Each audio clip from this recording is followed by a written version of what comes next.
what would our life be like without pollinators? Do you know what would happen if we didn't have pollinators? We would have no fruits, no vegetables, which is why we want to talk about, what do we want to talk about? Monarchs. My name's Tracy, and this is my granddaughter. My name is Stella.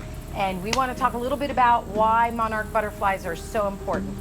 So monarchs are a pollinator, which means they do what? Do you remember what they do? They take pollen off a flower. But the thing that makes monarch butterflies so special is they're the pollinator that travels the farthest or migrates. Where do they migrate to in the wintertime? Mexico. Yes, they go to Mexico in the wintertime. So they're all over the US, they're even in Canada, and then they're going to migrate all the way to Mexico, which means they pollinate more plants than any other pollinator out there. And do we have lots and lots of monarch butterflies now or not, Stella? No. We don't have a lot, and it means that what could happen to them? They could become extinct. So what we do, what you and I do, is we go out, we've planted, what's the plant called that we plant? Milkweed. Yep, we've planted milkweed, and we go out every day and we look for either eggs or caterpillars there.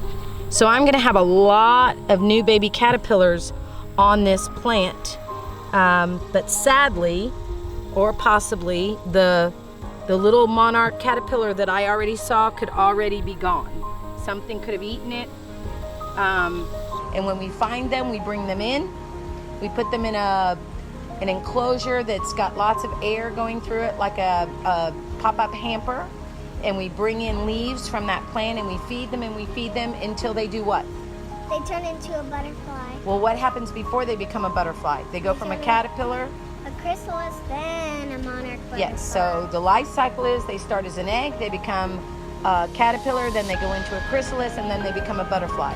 And once our butterflies eclose, we can tag them. We tag them and we let them go again. And why do we tag them? How does tagging them help?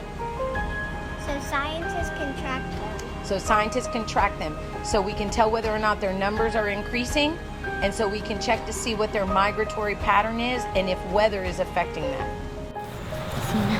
And there it goes. Is that the way to Mexico? Right? So one of the ways that we knew that they're going extinct was in Mexico when they would go there for the winter time. These monarch butterflies covered 10 acres solid. It's down to 1 acre. It's chilling. Down to 1 acre. From 10 down to 1. That's a pretty big difference. Huge difference. So we're trying to do our part to help see if we can bring those numbers back, right?